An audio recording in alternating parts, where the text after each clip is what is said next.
طرف سے بھارت اس پوری صورتحال پر نظر رکھے ہوئے مشرقی وسطیٰ کی صورتحال پر، کیونکہ یہاں پر جو کچھ بھی ہوگا اس کا اثر لیفٹ رائٹ تک پہنچے گا، لیکن صورتحال اتنی سنگین ہے کہ رات بھر وائٹ ہاؤس بھی جاگتا رہا اور وائٹ ہاؤس کے اندر بھی اعلیٰ ترین افسر سر جوڑ کر بیٹھے، اور خبر یہ ہے کہ صدر امریکہ اور نائب صدر بھی تقریباً 3 سے 4 گھنٹے تک میٹنگ میں رہے، جس دوران ایران اور اسرائیل کی صورتحال پر تبادلہ خیال کیا گیا۔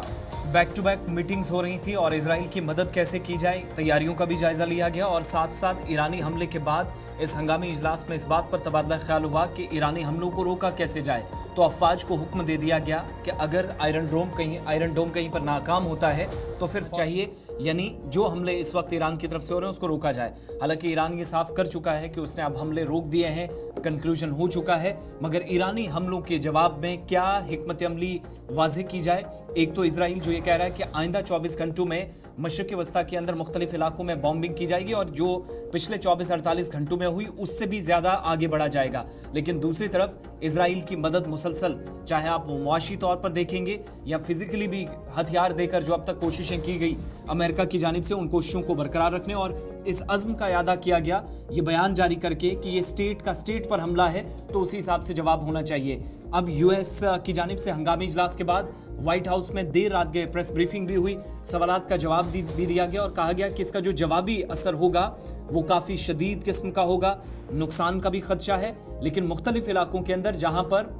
امریکہ کے مطابق اسرائیلی شہریوں کو نقصان پہنچے گا، ہماری ترجیح یہ بھی ہے امریکن وائٹ ہاؤس ترجمان کے مطابق کہ جو امریکن سٹیزنز ہیں، امریکن ناگرک ہیں یا شہری اس وقت اسرائیل اور آس پاس کے حصوں میں ہیں مشرقی وسطیٰ میں، ان کی سلامتی کو کیسے یقینی بنایا جائے اس بات کا خیال رکھا جائے گا۔ ایک طرف سے یہ جو اسرائیل والا معاملہ ہے اس پر امریکہ کا وضاحتی بیان یہ بھی آیا ہے کہ وہ کسی بھی صورت میں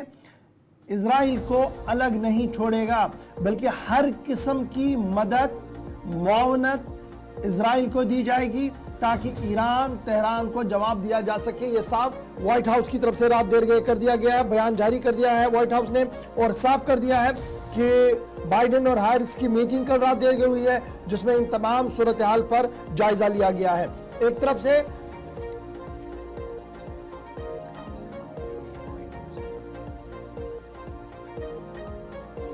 Obviously, this is a significant escalation by Iran, a significant event, and it is equally significant that we were able to step up with Israel and create a situation in which no one was killed in this attack in Israel, so far as we know at this time. We are now going to look at what the appropriate next steps are to secure, first and foremost, American interests, and then to promote stability to the maximum extent possible. A legitimate question, and that answer will come based on the conversations and consultations we have with our Israeli counterparts. It's too soon for me to stand before you today and give you an answer.